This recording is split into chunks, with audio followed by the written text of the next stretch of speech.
Hey, how you doing? Welcome back to Past Gas. This week we're talking about one of the most influential figures in Mopar history, and he didn't even work for Chrysler. We're talking about Norman Kraus, the man who brought high-performance Mopars to the Chicagoland area and eventually the rest of America. It's Mr. Norman Kraus.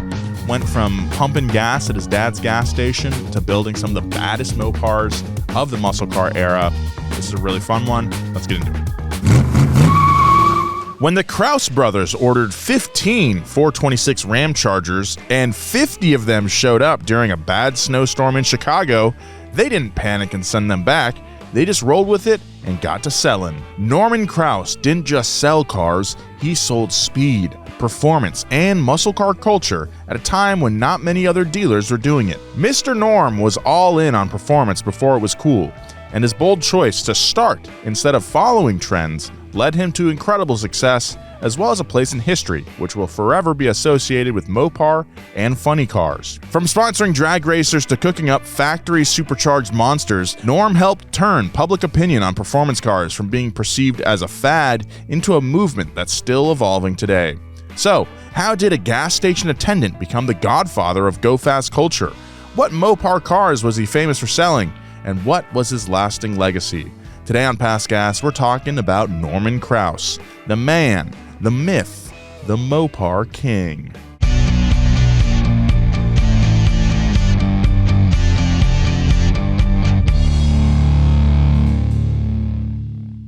Hello, welcome back to the show, everybody. My name is Nolan Sykes. I'm joined this week by just Bart Bidlingmeyer. Just me today. Just Bart today. No Joe. Joe is out sick, so get well soon, Joe. Have we ever done a two-man? A deuce? Dropped a deuce on this pod? I don't know. Yeah, we've done this, but maybe not you and I, but I know I've done it with Joe. Okay, that makes sense. It was horrible, so buckle up. It's going to be an arduous... No, it was fun. It'll be great. No. We'll be right back after these messages. Big thanks to Shopify. Guys, if you've got a business, Shopify can help you make money with it. That's right. With hundreds of ready-to-use templates, Shopify helps you build a beautiful online store to match your brand style. Turn your big business idea into... with Shopify on your side. Sign up with your $1 per month trial and start selling today at shopify.com/gas. Go to shopify.com/gas. That's shopify.com/gas. Start your business, baby.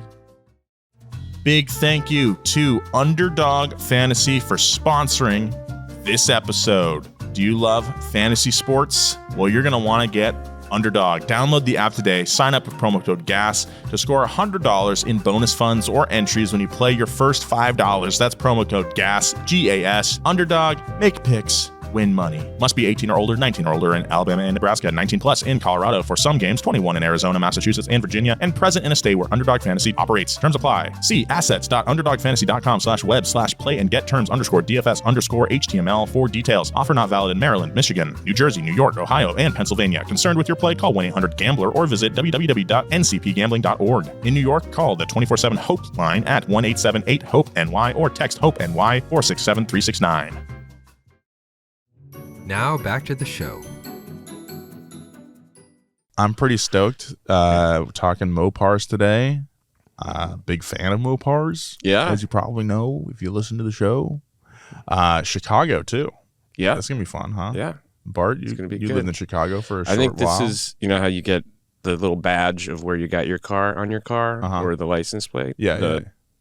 I think this would be a cool one to retroactively make. Bring back a Kraus special. Yep. Wait, sorry. I brought Kraus Chicago. car sales. You're from Chicago. I lived in Chicago for about 8 years. 8 years. Okay, so not from Chicago then. No. Yeah. Shit. It's all right. Bart. It's one hell of a town. I love it. I love Chicago. Nice. You normally comment on my shirts. I noticed you're wearing a one hell of a town Ohote shirt. Ohote shirt right now. Yes. Pretty cool. Shout out Sid. What'd you do in Chicago? I've talked about this before. I know this, but I want the audience to hear. I went up there to do improv and Second City. comedy. I did some classes at Second City. I did stage stuff at Improv Olympic, as it was then called. Now it's called the IO Theater because the Olympics sued them. Oh. which is weird. It was a copyright issue, but it's like you care about some I've heard of the IO. little theater, Now, the Olympics. I didn't know this about Second City. The term Second City. Mm-hmm. I mean, they lit the Chicago's called the Second City because it burnt down. Yeah. And what you're living now in is the Second City. Second City. Yeah. Cool. And it was one of the first. Navigating that city is so easy. I think it's helped by the fact that the downtown is on the lake, so you're only going west, whereas in LA's inland and it radiates out all over the place. Yeah. But because of the fire they were like, we got to redo this so there's not a bunch of shit and blood in the streets. And then so they made every street has an alley. Like if you've ever moving in Chicago, it's you're in the city, but it's easy to like pull in the alley, load up the truck, get out, loading, unloading. There's no one double parking, triple parking throughout the streets. So. Great city. Love Chicago. Great town. Great public transport. Let's talk more about the Windy City and some Mopars. Here we are. It's Norman Kraus, the king of Mopar. Oh, let's go. Born in 1934, Norman Kraus grew up alongside his brother, Leonard, or Len, pumping gas and cleaning windshields at their father's gas station in Chicago. You know how you used to be able to tell if there was no automatic shutoff. Oh, yeah. And so you'd have to listen as the gas tank filled up, and it would go... And then that's when and like you'd be you got to cut it off right before as that gets that high pitch. But you had to listen. That's why you had people who did it as opposed to, So the automatic ones that now shut off every 5 seconds. That's right. It takes 2 hours to fill my tank now for some reason. This is a silly thing I do, but it's something that my dad used to do because I guess the gas crisis programmed it. But he'd fill, click off, and then he'd like tap the shut off. So you'd be done filling. And then squeeze the trigger and just get the last little bit of gas out of the hose, those few drops. It was hard work to earn about 3 cents per gallon, but Norman and his brother got to watch all kinds of cars roll through the gas station. Norman and Len were teenagers when they pooled their earnings together to buy their first car. This would be the first of many more that they would service and sell for a profit. As Norman recounted in an interview, "We bought a Bagel, a cheap old car. Cleaned it up that night and parked it on the corner the following morning. Someone came in and bought it for $60. That's how it started." What they had started at that gas station on the corner in Chicago was just the beginning of what would become a car sales empire.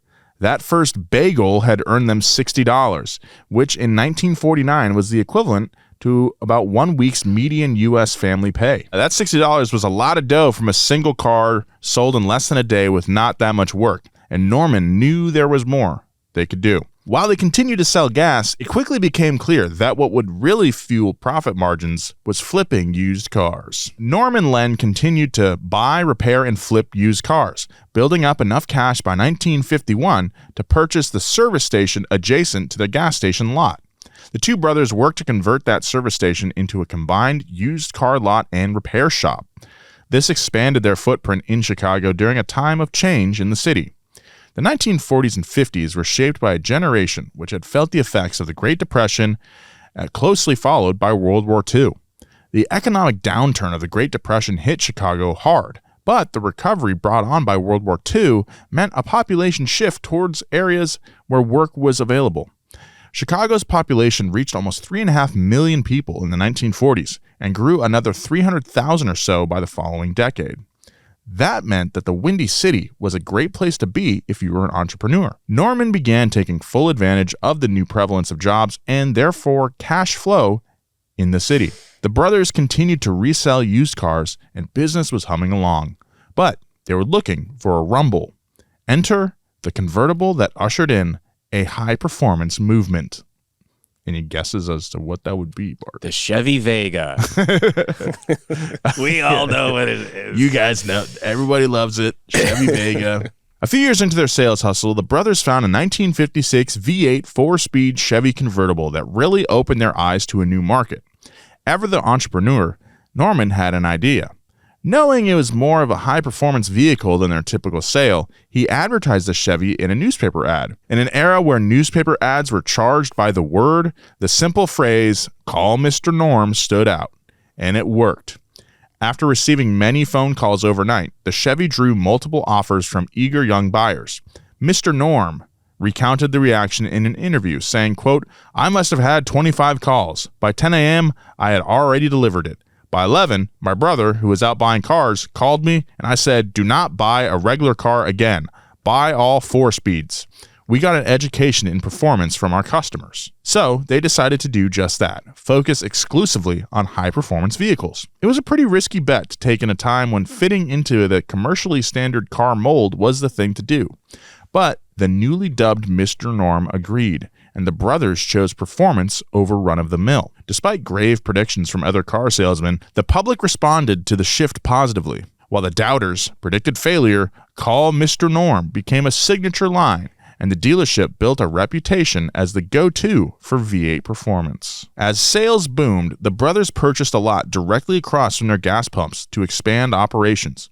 At first, it was just an empty sales lot, but according to Mr. Norm himself, people in high-performance places were taking note. Quote, "We got so well known in the Chicago area. That's when Dodge came in," said Norm. Hey. Grand Spalding Auto Sales, located at the corner of Grand and Spalding Avenue, was known all around the city as the place to find used performance cars. In 1961, there was a phone call and visit to the dealership's office from some Dodge reps. They asked the brothers if there was any interest in making their business a Dodge dealership. At the time, Len and Norm were all about performance. Cars that looked cool, moved fast, and sold even faster. With that in mind, Len and Norm reviewed the Dodge product lineup. They determined the cars were too ugly to sell and thanked the Chrysler rep before saying no to the offer. Aww. I mean, Dodge at the time was making some pretty ugly cars. Yeah, this is the mid-50s, in said? 61, dude. 61? So the 62 Dart is just around the corner. Mm-hmm. I have one. Very, it's ugly. Yes. It's unique. I mean, maybe not ugly. It's ugly. Yeah. But it's also kind of Chevy was doing exciting stuff. Yeah. And Ford was on the cusp of doing exciting stuff. And Chrysler was just doing dragging their feet. They were doing something, dude. I think they were just this was the 60s. The summer of love is upon us, right? They're experimenting with all sorts of compounds and chemicals, right? And Dodge was? I think the Chrysler Chrysler gang was I do tripping balls. I do, because Ford and Chevy, those are the GM, they're wearing the suits. You know, they're all angling for the top, right? It's corporate ladder at super GM. Corporate at GM. Ford, pretty which similar. We know from all of the stories of people getting blast drunk at parties and climbing trees at GM. That's right. Who was that? Last week's episode. I think it was going on everywhere. Yeah, I think especially at Chrysler. Though. Right. I think they were. Why else would the cars look like that? Okay, you know. Research chemicals, dude. We'll be right back after these messages. I'm coming to you live from our lobby here at Donut Media HQ to tell you about our sponsor this week, Shopify. I'm looking at a dog. It's got a long neck. That's a long dog neck. Anyway, you guys know Shopify. You've heard of Shopify. Shopify is the commerce platform behind millions of businesses around the world and 10% of all e-commerce in the US, from household names like Mattel and Gymshark to brands just getting started. I'm still thinking about how long that dog's neck is. So anyway, I digress. Get started with your own design studio. With hundreds of ready-to-use templates, Shopify helps you build a beautiful online store to match your brand style. Get the word out like you have a marketing team behind you. Shopify helps you easily create email and social media campaigns wherever your customers are scrolling or strolling. That's right, real world or digital world. Sometimes it's hard to tell the difference between the two, but guess what? Shopify can help you. And best yet, Shopify is your commerce expert with world-class expertise in everything from managing inventory to international shipping to processing returns and beyond. So if you're ready to sell, you are ready for Shopify. Turn your big business idea into... with Shopify on your side. Sign up for your $1 per month trial and start selling today at shopify.com/gas. Go to shopify.com/gas. Again, one more time, shopify.com/gas. Thank you so much, Shopify. Some people just know they could save hundreds on car insurance by checking Allstate first. Like, to check which side your tank is on first before pulling into a gas station. You know the feeling. You pull into a crowded gas station, you finally get to a pump, only to realize the tank is on the passenger side. Now you've got to somehow move your car without losing your spot. It's miserable. Checking first is smart, so check Allstate first for a quote that could save you hundreds. You're in good hands with Allstate. Potential savings vary, subject to terms, conditions, and availability. Allstate North American Insurance Company and affiliates, Northbrook, Illinois. Now back to the show. So Dodge is trying to shake a fairly conservative image that just didn't quite fit the vision of Grant Spalding. That's the opposite of what you just said. Until the development of the Max Wedge. In the early 60s, Chrysler had been quietly cooking up something that would eventually help them make the shift into more powerful cars. Their engineers had taken the 413 cubic inch Ramcharger engine, bored it out to 426 cubic inches, and dubbed the beast the Stage 2 Max Wedge. So, for clarification, this 426 Max Wedge is different than the 426 Hemi. This was the 413 and the 426 Max Wedges were Chrysler's performance engines in the early 60s until the late 60s, mid to late 60s, 65, when the 426 Hemi came in with hemispherical heads and a revised design. They're different. Producing up to 425 horsepower, this Stage 2 Max Wedge wasn't just a powertrain, it was more like a declaration that Chrysler, and by extension Dodge, was ready to break away from more mainstream motor vehicles and enter the high-performance arena with some serious intent. That sounds like something Tim Kuniskis would say today. We've got some ill intent. When Norm Kraus laid eyes on the Max Wedge, that was it. The door to Dodge that had previously been closed was now wide open. The performance Who called who? That's what I want to know. Yeah, me too. The performance was undeniable. Hey, Norm, we got something for you. We got something kind of neat I think you'd like to see. And Norm knew that this was the kind of muscle his customers were begging for on their hands and knees. Give me that Max Wedge. And that leads us to a word you'll hear very closely associated with Mr. Norm and muscle cars, Mopar. Now, here's where it gets interesting. Mopar, of course, is motor and parts, but it's also much more. It first popped up way back in 1937, stamped on cans of Chrysler brand antifreeze. Over the years, since the name was catchy and easy to remember, Chrysler started putting it on everything related to parts and service. By the 1950s, Mopar was a recognizable brand within the Chrysler universe, and by the muscle car era, it was something much bigger. Mopar became a culture. Today, the word Mopar is used way beyond just factory parts. Among car enthusiasts, it's a blanket term for almost any vehicle made under the Chrysler umbrella. That includes Dodge, Plymouth, Chrysler, Imperial, DeSoto, and Ram trucks. It even extends to Jeep and AMC after Chrysler's 1987 acquisition of American Motors, and even the short-lived Eagle brand. And just to be clear, Mopar is not a car brand. You won't find a Mopar badge rolling off the line. But what you will find are limited edition vehicles and custom builds done up with Mopar parts. These are typically modified Dodge or Chrysler models like the legendary 2013 Mopar Dodge Dart, decked out with blue racing stripes. That's legendary. No, it's so legendary. It was a joke. It was a joke. Sport tune suspension and performance brakes. Mopar has deep roots in racing as well. They've backed drag racers, NASCAR drivers, and Formula Drift teams.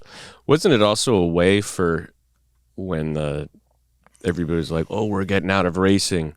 Well, Chrysler wouldn't, but Mopar could get into, it's a loophole. Dude, I remember, I think it was Sam Hubinet that drove, there's the Mopar-sponsored Viper in Formula Drift back in the early 2000s.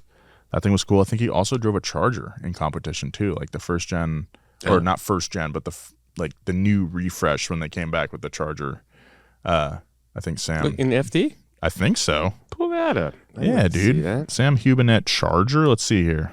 Oh yeah, Formula Drift Charger, dude. This thing. Let's see it. Yeah, dude. Show me. That's cool. That is sick. Look at that hood. It's a cool hood. Okay, so if you've been to any NHRA event, you've probably seen the Mopar name flying down the quarter mile. They've even had the longest running sponsorship in drag race history, the Mopar Mile High Nationals in Denver.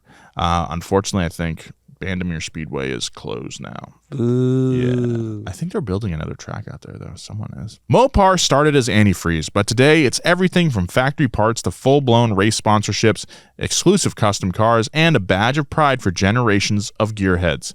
But back in 1962, all that was just beginning to build. The Max Wedge was the spark that Grand Spalding Auto Sales needed to make the switch to Grand Spalding Dodge. When Norm and his brother first changed to being a Dodge franchise in late 62, there wasn't even a showroom or a service department. Just a lot, a gas station, and doubters. The Dodge regional manager who signed them up took a lot of heat from the other dealers in town.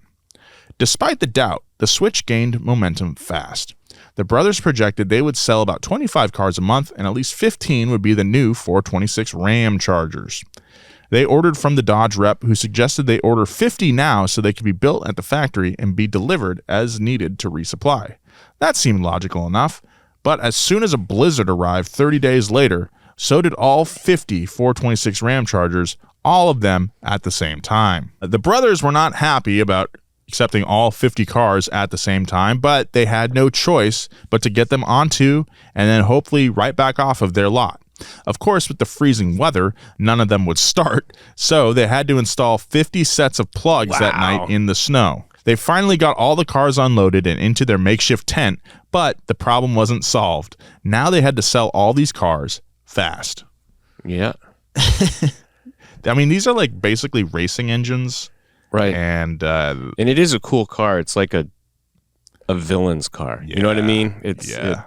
Well, actually, In the Shape of Water, remember that movie with the fish man? Yeah. That falls in love with the lady? Yeah. I watch it every night. The Russians in the movie, the villains, they drive driving a 4-door 62 Dart. Yeah. That's the only time I've seen my car in a movie. Yeah. I lost my mind, dude. Anytime I see the Oldsmobile, I take note. And like I'll take a screen grab of it. But there was one in The Walking Dead, like in the early season, and it's like the camera's coming. I'm like, there it is, and it was brown. It's the same. It was like, nice. Yeah.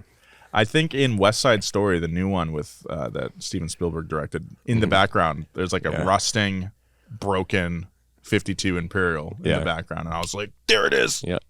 There's my car. There's another one of my cars. Fun. Similar condition. Okay, so the next morning after the blizzard, they're advertising. Did you know that? Sorry, this is another digression. That's all good. I was watching one of those like press junket when a movie comes out, and they asked Ryan Gosling, "Is there anything like you've gotten from a movie you did that you hold on to, like a trinket?" And he has his car from Drive. Which one? The silver one? The Chevy? Yeah, the Chevy. Right? Yeah. But what a cool, that's really cool. I don't know. In my head, I'm like, how'd you get that? Yeah. You don't need that. You're rich. I want that. I gotta have that. I wonder if he has the jacket too. I bet he has the jacket. Yeah. The next morning after the blizzard, their advertising agent was on the job, while the other dealers were running sleepy ads for the same mass market cars in the Sunday paper. Mr. Norm took his marketing game up another notch. He ran ads on rock and roll radio all night long. Perfect. That's what the kids are listening to nowadays. That's what they are. Back in the 60s, Chicago's WLS-AM was the largest radio station in the U.S. at the time. At night, it could reach 17 states. And Mr. Norm, he locked in an ad slot with his signature "Call Mr. Norm" quote every single night from midnight to 6 a.m. Nice. Why those hours? Well, it's simple. He knew his audience, and that's when the car guys were listening. Late night cruisers, racers, mechanics, speed freaks, they were all tuning in and would hear about the latest tuned vehicles and fastest Dodges at the place where performance lived, Grand Spalding Dodge. But it didn't stop there. Mr. Norm was building a performance brand, not just an ad campaign. He brought in a band called the Buckinghams to cut a custom jingle for the dealership, and just like that, Grand Spalding was on the map. Can we hear it? They were on the radio too. And then came the events. Yeah, let's try to find this.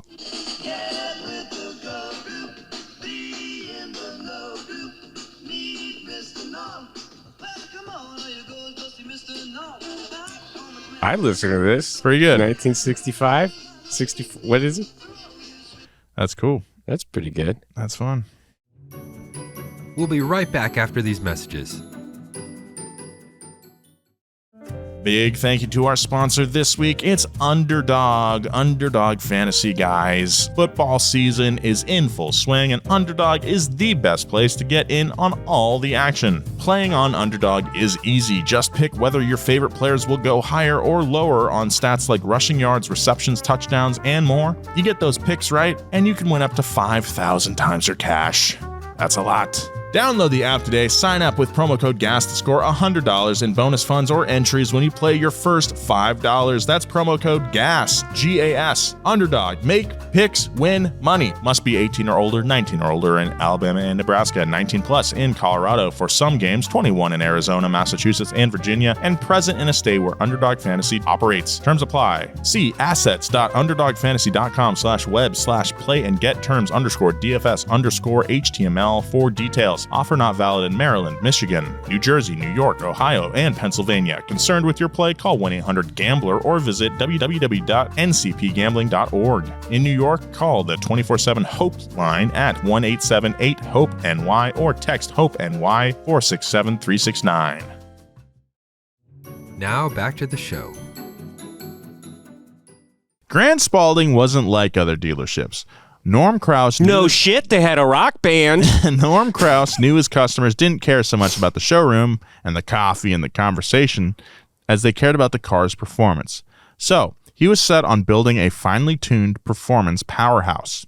He had installed one of the industry's first dynamometers. I was just dynamometers. I was going to say, what is he going to get, a dyno? A dyno. Yeah. One of the industry's first dynos right in the dealership. It's like, all right, if you're trying to sell performance, you're either going to have a track or a dyno. Yeah. So they had a dyno right in the shop. They would offer free live dyno tuning right in front of the customer for anyone who bought a performance vehicle. The very first 383 cubic inch V8 tested on that dyno would put out about 180 horsepower. Then, after tuning with his team, reliably hit over 325. That'd be so cool, though. I'm going to go to this guy. Buy a car. Who does that now? Yeah, nobody. Dealers are like, if we find out there's a tune. Yeah. Avoids the warranty. Yeah. Amazing. With that kind of horsepower happening, it's not surprising that car enthusiasts are having a lot of fun driving these cars somewhere off the lot and probably after dark. In early into the Chicago River, where there are now 100 of them. Yeah. In early 1964, drag racer approached Kraus with a proposition. If Kraus supplied spark plugs and seat belts, he got his dealership's name on the side of the car in the race that weekend. And by Monday, that single sponsorship triggered 5 more Dodge sales. And that's when Norm realized racing sells cars. He went all in and formed the Grand Spalding Dodge racing team. He fielded 2 cars, one powered with a Max Wedge and the other with a Hemi. Sales of the new Dodges doubled over the previous years and continued doubling for 7 straight years. Then came one of the foundational moments. They doubled year over year. For 7 years. We call that exponential. That's growth. Crazy. And then came one of the foundational moments for what would go on to be called funny cars. Not wanting to beat his own customers on the strip, Norm and his mechanic/driver, Gary Dyer, built a match race car, an altered wheelbase Dodge powered by a supercharged Hemi fueled with nitromethane. We've been doing a lot of drag racing stuff lately. A lot of nitromethane. Their 1964 machine is considered one of the very first funny cars in the country, and they were often running lines of long-nosed gassers because funny cars simply weren't a class yet. By 1965, the team's lightweight factory-bodied Coronet, tuned by Kraus and driven by Dyer, was ripping in the 8.6 second range at the quarter mile, while many of their competitors were still stuck in the 9s. At Lyons Drag Strip in Long Beach, they ran an 8.63 second at over 160 miles an hour. Good Lord. Wow. There were 25 to 30,000 fans there who could not believe that a car from Chicago would beat everybody from SoCal, the hotbed of automotive innovation at the time. Headlines followed. 8.63 ET. It's what's happening, baby. That's marketing. Yeah. You know what I mean? Like, let's get at. Look, we've done all we can in Chicago. Where are we gonna? Exactly. Long Beach. To your point, overnight, Grand Spalding Dodge was a household name. Yeah. If your house also talked about cars. Yes. There's that asterisk. It wasn't just racing either. This was a branding machine. The dealership doubled its service and sales staff. They added a second dyno for tuning, expanded its performance parts department, and even hired live bands to entertain customers on site. All marketing built around the club and race culture that he had created. Mr. Norm was the original Mopar market agency all in one. The dealership even sponsored full-blown events. One of these was a match race night at Rockford Dragway, branded as Mr. Norm's Night. They had the Buckinghams perform live between races. There were free hot dogs and sandwiches. I hope they were Italian beef sandwiches. And a whole lot of horsepower flying down the strip. It wasn't just a car event. It was a Mopar movement. Mr. Norm knew that selling high-performance machines meant creating high-energy experiences. And with radio, racetracks, and the youth on his side, he built a brand and culture around it. His dealership was just as much about the vibe as it was the vehicles. After Grand Spalding Dodge had made its name and Mr. Norm's very well known in Mopar circles, there was a natural growth of their audience and sales when they got involved in funny car racing. In fact, they sold more high-performance Dodge products than any other Dodge dealer out there, and eventually they grew to be the top-selling Dodge dealer overall with 2 stores, one in Chicago and the other located in Buffalo Grove. Turns out the other dealerships who had doubted the brothers had been right to worry. It was just about their own performance and not Grand Spalding's. Oh, got him. Got their ass. After all, Mr. Norm had created a performance culture. One tune-up, one sponsorship, one dyno session at a time. He changed what it meant to be a Dodge dealer. And with every GSS Dart, every Demon, every late-night radio spot, he proved one thing. If the factory won't build it, Mr. Norm will. If you visited the main Grand Spalding Dodge dealership in the 60s, you would have walked under 1,000 flags hanging from the ceiling to see something nobody else had yet. Special dealer cars, those one-of-a-kind performance machines, became an interest for the Kraus brothers. When the 1967 Dodge Dart came out, Dodge was hyping it as a new performance contender. But when Mr. Norm looked under the hood, all it had was a 273 cubic inch small block V8. Not bad, but it wasn't nearly enough to take on the Chevelles and GTOs rolling off the competition's lots. And considering Grand Spalding's customers were hauling more than that in impromptu drag races, it wouldn't measure up. So, Mr. Norm called up his parts department and told them to grab a Dart and a 383 big block. They were going to make a real muscle car. The Dodge factory said it couldn't be done, but Mr. Norm did it in 3 days. They had to shave a little bit off of the K-member, add a heat shield near the steering column, and swap out the motor mounts, but it worked. Norm promptly drove that car to Detroit and handed the keys to none other than Bob McCurry, head of Dodge at the time.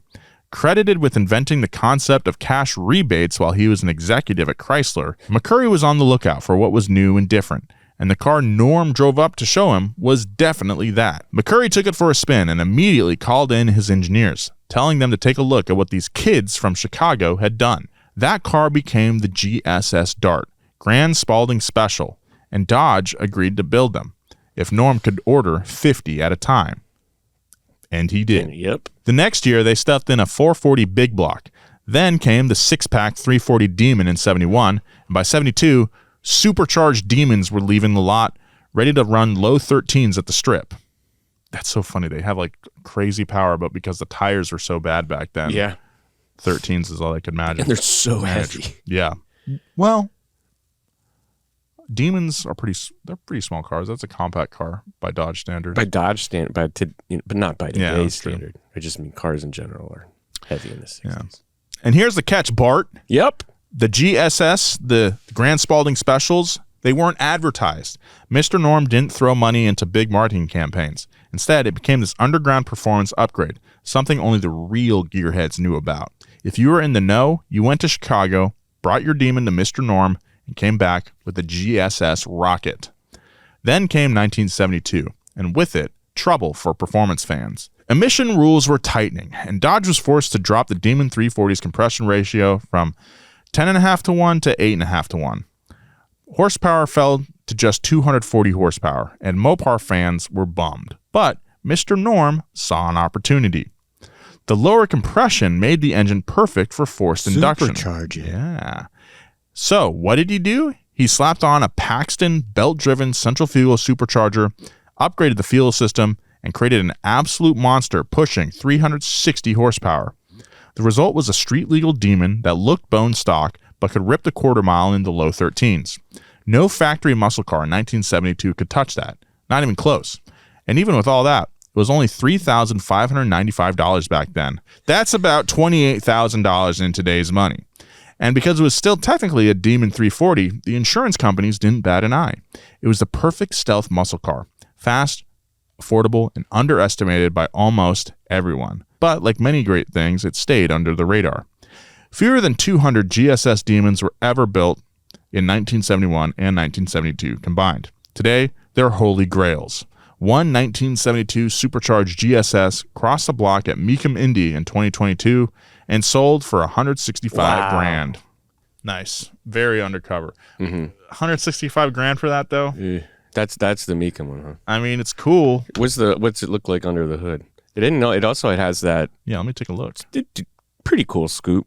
Very dated. Oh, dang. So it is I was like, central fuel supercharger back then, but look at that. There it is. Strapped. Yeah. That's so interesting. Yeah. I didn't know that technology was around back then. I thought they used like mostly like root One of the first. stuff. No, some of the first were because they're compact for planes, and you just put it right on the belt. Yeah. They fit in wings, I think, really well. Yeah. The P-38 Lightning, that was turbocharged and supercharged. Yeah. What'd you put on the Camaro? That was also central fuel. Yeah. Grand Spalding Dodge had solidified itself with its reputation built on that muscle. Their supercharger funny car won the Coca-Cola Cavalcade of Stars Championship, boosting their profile even further. But as the muscle car era began to fade, Norm Kraus pivoted the dealership to meet new demands. The dealership continued growing its footprint to meet rising demands for vans and trucks. Grand Spalding I was trying to think of where they would pivot, and it wouldn't be instead of economy, it's econo-lines. Yeah. Grand Spalding purchased a massive 2-story, 60,000 square foot showroom across the street, complete with a giant 75. I thought his gas station was across the street, Nolan. I know, the lots across the street. Maybe it's like, oh yeah, across the street, down the street. You know what I mean? Complete with a giant 75-car indoor display and bolstered fleet and leasing options. There you go. They also Fleet sales. Hell baby. yeah, brother. Yeah. Hell yeah, brother. Fleet. They also launched Mr. Norm's Kawasaki motorcycle shop. With all this, they became the number 3 Dodge dealership in volume nationwide, doing quite well for themselves. Seeing muscle subsiding, much like myself, Norm embraced conversion vans. He opened a dedicated van department and purchased a 280,000 square foot property to house the growing inventory. Grand Spalding leaped to number 2 in Dodge sales volumes, and eventually hitting number 1. That's a crazy gamble to have pay off. Yeah, dude. Yeah. Wild. The dealership's fleet department became massive, supplying the Chicago Police Department, the Illinois Secretary of State, Department of Transportation, and municipal agencies. They got in. The cop cars, too. They got in with the government. They even dyno-tuned police pursuit trucks with 440 Magnum engines, some of them seen in the Blues Brothers movie. In 1977, Norm sold his share of the dealership, and within 2 years, Grand Spalding Dodge closed its doors. Wow. He pivoted to furniture. Get out on top. That's crazy. He pivoted to a furniture business on the old lot, then returned to used car sales. Later, he licensed the Mr. Norm brand via Performance West, launching performance products and making appearances at swap meets and car shows, where his name still drew Mopar fans who were loyal to the brand that he had built. So, from peak performance glory to post-peak reinvention, the trajectory of Grand Spalding Dodge under Mr. Norm is a study in adaptability. He didn't just ride the muscle car wave, he helped create it, pivoted when needed, and built a brand remembered decades later. When he passed away at 87 years old in Highland Park in 2021, the high-performance king left behind a legacy of car culture and some pretty damn cool cars. The acid-dipped fuel funny car that ran the 8.63 at Lines in California has been lost, but the supercharger funny car from '69 was restored and went on display at the Loge Stamping Company in Detroit. They build funny cars and dragsters there. More than the cars, Mr. Norm brought high-performance culture into the world. the Mopar King lives on in the many groups, clubs, and events that are still exclusively Mopar. And that's the story of the Kraus brothers. Dang, I want to go back to Chicago, dude. Yeah? I did not know that Chicago had such strong Mopar loyalty there. I'm wondering if Norm. part of the reason we don't know that is because it's Chicago and it's all salt in the winter. And so maybe a lot of these regional cars just Rusted if they didn't get garaged, then they're gone. Yeah. Well, that was a really cool story, and now I'm like, I gotta get one of them 413 max wedges just to have. Yeah. Put in the lobby. Yeah, why not? We already have some in there. All right, so thank you so much for listening to the show this episode. Learned a lot, and now I have a reignited appreciation and obsession with Mopars now once again. So thank you to our writer this week, Margaret Swallow. Thank you to you, Bart. Follow Bart at... Always good to be here with you. Of course, man. That was fun. Follow Bart at BidsBardo on Instagram. Follow me at Nolan J. Sykes. Big thanks to our crew, Mark and Edgar behind the camera. Joe, feel better soon, dude. Even though this is going to come out months from now when you're probably fine and chilling. You'll get to watch it and think and remember how bad you felt. Yeah. Get better soon, dude. All right. We will see you guys next week. Bye.